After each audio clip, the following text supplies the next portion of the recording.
Para hablar sobre el 10%, que es un tema que nos complica, la verdad, porque además tenemos una incertidumbre también a nivel país respecto a cómo este tema continuará. Tenemos un tremendo entrevistado, Ricardo Rincón, exdiputado de la DC por la región de O'Higgins entre el año 2010 y 2018, también abogado precandidato hoy a gobernador por la región de O'Higgins. Ricardo, ¿cómo estás? Muy bien, Catalina, un saludo a ti y a todos quienes nos están viendo a través de tus noticias. Muchas gracias. Mira, me parece que es fundamental partir preguntándote, tú eres una persona que la verdad es que maneja el tema de pie a cabeza, digamos. Para ti personalmente, ¿cómo crees que se ha visto la discusión del 10% en torno a cómo ha actuado la clase política y el gobierno? Creo que esa es la pregunta que debemos hacernos hoy.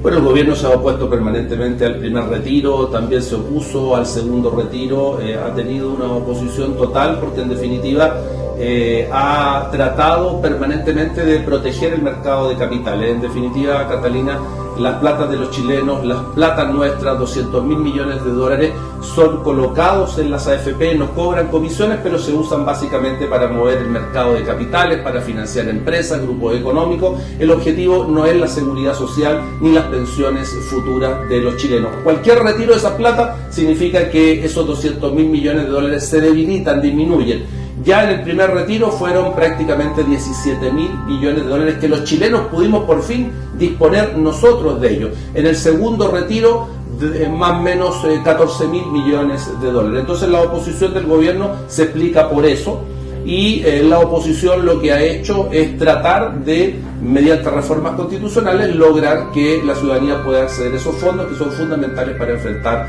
la pandemia. Ricardo, considerando lo que me estabas comentando, cierto que en términos globales es lo que está ocurriendo a nivel nacional, pero que ya lo hemos leído a través de la prensa, lo hemos visto incluso en las notas de tus noticias, hemos estado básicamente también reporteando lo que está pasando con esto del segundo retiro del 10%. ¿Qué crees tú? ¿Cuál sería el escenario ideal en el fondo? O sea, ¿qué debería o cómo debería actuar la clase política, considerando lo que tú me estás comentando? A ver, seamos claros, Catalina. En definitiva, la gente ha querido el primer retiro y el segundo retiro porque tiene una serie de necesidades que resolver y enfrentar. Y el gobierno ha pretendido que no debe hacerse ello como si fuera el dueño de las platas. Te repito, para proteger un mercado de capitales, no un tema de seguridad social. Pero también la gente ha retirado plata porque quiere poder acceder a sus fondos. Saben que sus fondos se les niegan, se les postergan para los 60 años las mujeres, 65 los hombres, y en definitiva después va a ser un cuentagotas para poder recibir parte muy poquitita de esas plata. Entonces la ciudadanía quiere tener acceso a sus propios recursos. Lo que debiera hacer en definitiva el mundo político es terminar ya con el sistema de AFP. El sistema de AFP no da para más. Si quieren algunos estar en AFP o quien quiera estar en AFP porque creo en la libertad del ser humano, bueno, que esté, pero que no tenga esta exclusividad obligatoria de rango no solo legal a través del decreto ley 1500, sino también constitucional, que no exista esa exclusividad obligatoria y la ciudadanía pueda disponer sus fondos, por ejemplo, en una cooperativa de ahorro para las pensiones, pueda ver mecanismos distintos para podría haber, por ejemplo, alguien que quisiera ir al sistema de reparto, que de hecho un sector del país tiene sistema de reparto, de manera tal que no exista exclusividad en el tema por parte de las AFP. La ciudadanía no quiere más AFP, no quiere que sus platas sigan capturadas por la AFP. Para cerrar la idea entonces, ¿hay falta de voluntad? Totalmente, Catalina, falta de voluntad. La AFP fue impuesta en dictadura, es un sistema hoy día obligatorio impuesto en dictadura. La democracia lo consolidó. Doy un solo ejemplo, podría dar muchos. Los multifondos no existían hasta que en democracia se crearon, porque en el sistema capitalista y de mercado sí existen instrumentos de renta fija. Por lo tanto, ¿por qué no hay un fondo cero riesgo? Porque lo importante es el mercado de capitales, porque las comisiones se pagan por riesgo. Por eso que al sistema le sirve mucho que la gente esté en el A o en el B, porque ahí las comisiones por externalización de la administración de los fondos son mayores. Es decir, no hay voluntad. ¿Por qué? Porque todos, absolutamente todos, salvo algunas excepciones que solo confirman la regla, en definitiva, quieren mantener este sistema y quieren que lo más importante siga siendo, lamentablemente lo digo, Catalina, el mercado de capitales y no la pensión futura o la seguridad social de los chilenos. teniendo en consideración lo que me estás comentando, que definitivamente hay una falta de voluntad desde la clase política, desde el gobierno, ¿qué hiciste tú precisamente? Claro, te quiero llevar al terreno más personal tuyo como profesional, también como abogado, pero principalmente como diputado, en materia legislativa, en temas de pensiones cuando fuiste diputado. ¿Qué hiciste? ¿Qué viste? Varias cosas, la verdad, Catalina. Creo que he sido súper consecuente en esta materia. Una de nuestras iniciativas más importantes fue la posibilidad de retirar hasta un 25%. No estoy hablando del 10%, no, hasta el 25% de los fondos para que la ciudadanía pudiera comprarse una casa. A nuestro juicio no existe una pensión digna futura si las personas no son dueñas de su propio inmueble.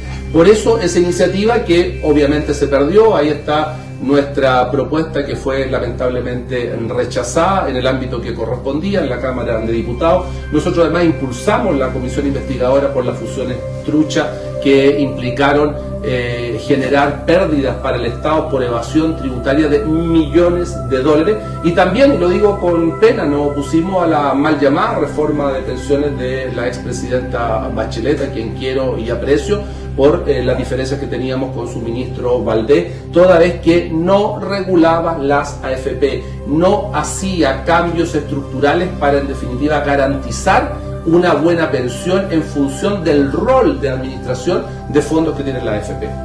¿Se pudo haber hecho más? Mucho más. Obviamente, se pudo hacer mucho más, y lo más importante, se puede hacer mucho más, porque hoy día la ciudadanía tiene mucha más conciencia de que en definitiva este sistema no solo ha fracasado, sino que tiene puesto el foco en el mercado de capitales y no en la pensión y en la seguridad social, que debiera ser la verdadera preocupación. Sé que es difícil lo que te voy a preguntar, porque es pensar rápido y en breve, pero si pudieras definir en una línea, ¿cómo le llamarías a la estrategia para poder salvar, entre comillas, el bolsillo de las personas? O sea, que un fondo consolidado, para mí el sistema cooperativo, pueden haber muchas propuestas, pero para mí el sistema cooperativo es la alternativa, porque además las personas son dueñas del sistema cooperativo, y eso marca la diferencia. Ahí las utilidades desaparecen y se transforman en excedentes que son de beneficio de todos los cooperados, y por lo tanto tiene una óptica totalmente distinta, está imbuida en los principios de solidaridad, de colectividad, de bien común. Evidentemente tú los fondos los administras, haces que renten, pero el concepto de utilidad, de lucro, desaparece por el de excedentes, de beneficios que genera el sistema para todos. Ricardo, vamos a avanzar en esta entrevista. Quiero llevarte a la prensa, a la contingencia actual. A ver, hay titulares que son clarísimos. Por ejemplo, el Mercurio año 2000. Me imagino que lo recuerdas, patente, ¿no? Todos lo recordamos, ¿cierto? Yo creo. Claro. Dijo el Mercurio que el año 2020 los chilenas y chilenos íbamos a pensionarnos con el 100% de nuestras ganancias. Bueno, ahí está en la historia, lamentable. Aquí estamos, digamos, claro, en medio de la pandemia. Quiero seguir con la segunda parte de los titulares porque es importante. También hace poco la segunda sacó un titular sobre falacias y forrados, que entendemos, ¿cierto? Te golpea a ti claramente y abre toda una puerta de discusión. También la tercera incluso lo mencionó, los rincones felices y forrados. Dos cosas. Lo primero, me imagino, y quiero también de alguna manera como entrevistado que puedas compartir parte de lo que ha sido tu experiencia respecto a esto, porque no es fácil estar tras bambalinas, ¿cierto? Con toda esta información, abrir la prensa, verla y no precisamente enterarte con la prensa, pero leer esto que también tiene una carga por una parte emocional, por otro lado también está, ¿cierto?, yendo en una precandidatura como gobernador. Entonces hay un tema acá que me parece interesante que tú mismo nos comentes cómo lo has llevado. Y por otro lado, ¿cómo crees tú que quizá la prensa debe haberlo visto, cubierto? ¿Qué falacias crees que hay acá? ¿O qué verdades quizá deberían reforzarse? Creo que claramente, Catalina, el titular del Mercurio, cuando hace muchos años anunciaba, y no tanto tampoco, que el 2020 los chilenos podrían jubilarse prácticamente con su sueldo, da cuenta de lo que es la tergiversación, muchas veces, no siempre, pero muchas veces, de los medios respecto de la información. Y hoy día, cuando tú nos señalas titulares presentes, donde se trata de ningunear a una empresa de la que somos abogados, uno de los abogados y por lo tanto asesores de ellas, como es Felices y Forrados, con ese titular que tú señalaste, la segunda de Falaces y Forrados. Lo concreto y lo que debe saber la ciudadanía: esa empresa no administra un peso de los chilenos, esa empresa no toca platas, esa empresa no es obligatoria, es voluntaria. Por 2.000 pesos, menos de lo que cuesta una botella de vino o una cajetilla de cigarros, pero además sin tocar cartera, sin tocar las platas. La AFP es obligatorio, tocan nuestros fondos, los mal usan, no compensan por pérdidas, cobran dobles comisiones y en definitiva además las rentabilidades que dicen ganar no se traspasan a la ciudadanía. Lo que hacen en definitiva Felices y Forrados es dar recomendaciones que la gente puede seguir o no. ¿Para qué? Para cambiarse de fondo, evitar las pérdidas y tratar de tener una mejor rentabilidad.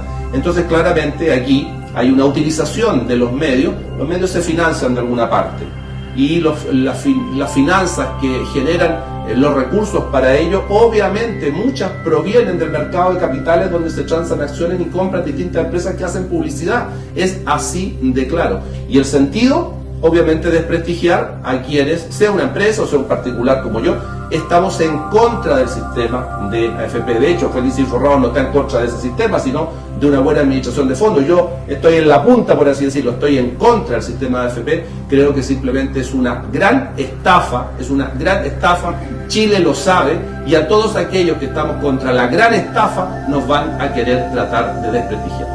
Ricardo, agradecerte puntualmente por estar acá, por tu tiempo, es un tiempo súper movido, sabemos además que me voy corriendo, de hecho. Te vas corriendo, sí, a juntar las firmas. Exacto. Así que agradecerte también la transparencia con la que nos estás respondiendo. Me imagino que siempre preguntas incómodas, pero lo importante es responderlas.